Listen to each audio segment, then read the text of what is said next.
everyone, this is Rabdu's blog Animation Bliss, and welcome to another underrated obscure cartoon corner. So today's underrated obscure cartoon I'll be reviewing today is Thumbelina. So this movie was directed by Don Bluth, who also directed the Land Before Time and American Tail, and it was made in 1994. And it also won a Razzie Award for having the worst song, like "Mary the Mole," and it kind of lost in the Academy Awards against The Lion King, because The Lion King also came out in 1994. So there was some information about that too.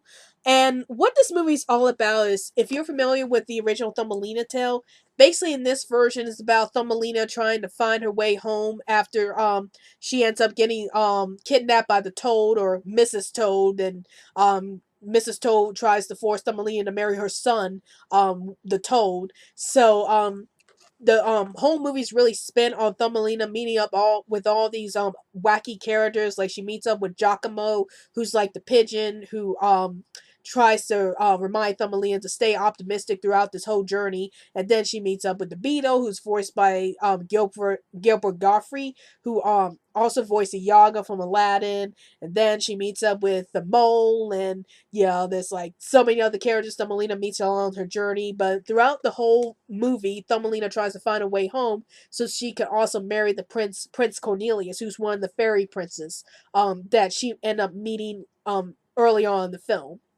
So that's the gist of this movie. So what are my thoughts about this movie?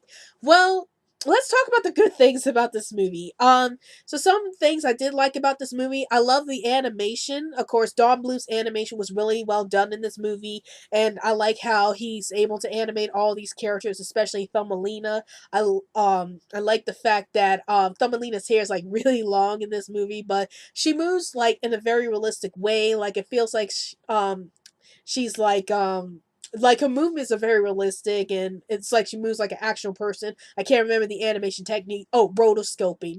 Like, it feels like they rotoscope Thumbelina's movements onto this film, and I really like that. It makes her movements really realistic, and it just makes the animation really stand out in that regard. And then I like the scenes where there's a lot of sparkles to happen in the movie, like you get a lot in the fairy movies, but the sparkles are very well done. They look very pretty. I like the golden sparkles the best when they came from Prince Cornelius's wings. So that was really great to look at.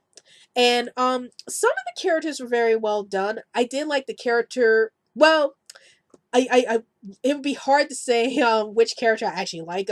I say the characters are unique, I would say.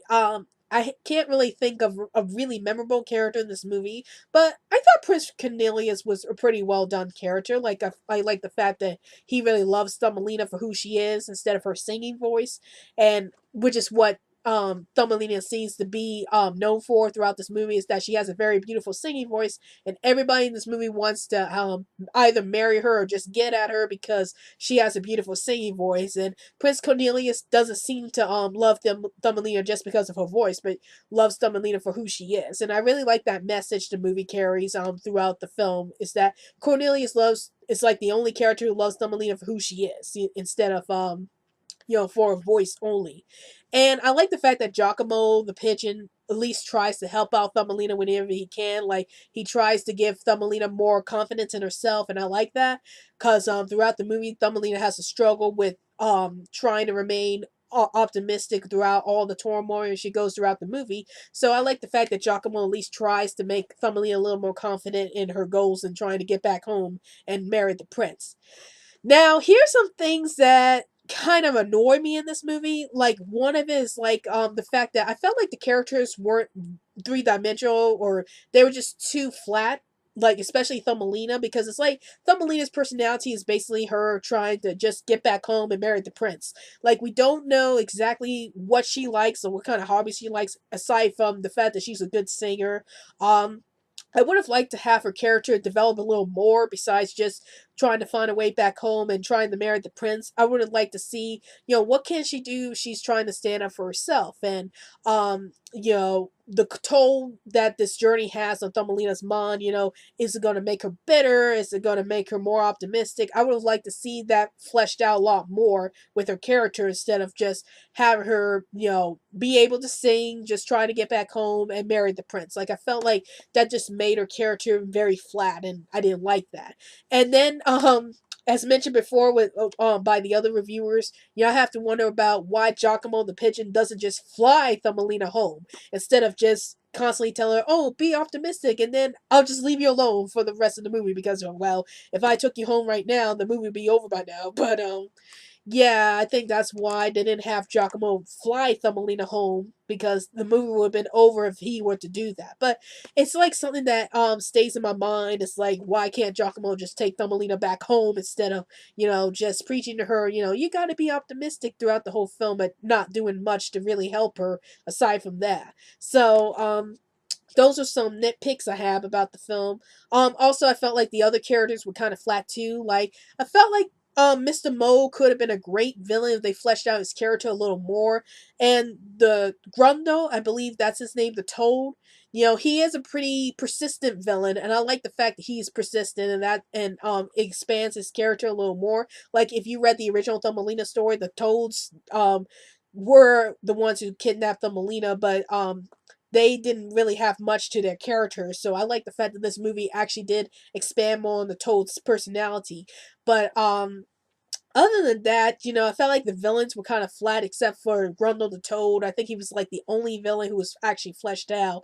And I would have liked to see the mole fleshed out a little more in this film, since in the book it seems like he was the main antagonist to Thumbelina, being the one who hates the sun while Thumbelina loves the sun. So I would have liked to see the movie actually expand more on the mole himself. Um, but those are some of the nitpicks I have about the movie. Is that I felt like most of the characters were flat, and I wish that they were fleshed out a little better. And I wish Thumbelina was fleshed out to a character who was about something else besides just trying to get back home and marry the prince. And I would have liked to have more development with Prince Cornelius' relationship with Thumbelina instead of them having the obligatory instant fall in love montages. I would have liked to see more scenes of them together instead of, it feels like they were only together on the screen for like 5 minutes of the film, like the beginning and towards the end. I would like to see Thumbelina and Prince Cornelius actually journey throughout their the land to find Thumbelina's home, or go to the land of the fairies. I would like to see the both of them together so it could flesh out their relationship with each other a little more instead of having them just instantly fall in love and nothing really comes out of it. So that's my biggest pet peeve with this film, is that it wasn't very well developed, and most of the characters weren't well developed, and the plot could have been more developed if they did more with the characters.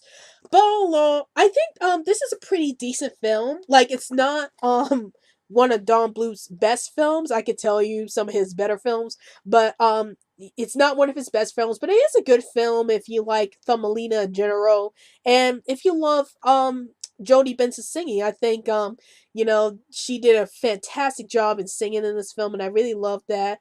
Also, another thing I had to nitpick about this film is that I feel like it's trying to so hard to be like The Little Mermaid, because it casted Jodie Benson as Thumbelina, and then you got Kenneth Mars who voiced King Triton in The Little Mermaid, be the fairy prince's father. So I felt like it was trying too hard to be like The Little Mermaid, but all in all, despite that, still a pretty decent film to check out if you love Don Bluth's works, or if you just love the story Thumbelina in general. I would pick this up if you are a huge fan of fairy tales in general. It's not one of Don Bluth's better movies, but it is a good film to watch if you like fairy tale movies in general. So that's my thoughts on Thumbelina, and be sure to check us out every Sunday for new videos posted from this channel. And please feel free to follow us on Twitter so we can keep you updated on new videos to post up, and also like our Facebook page. Well, I hope you enjoyed this video. This is Ravity's blog, Animation Bliss, and I'll see you later.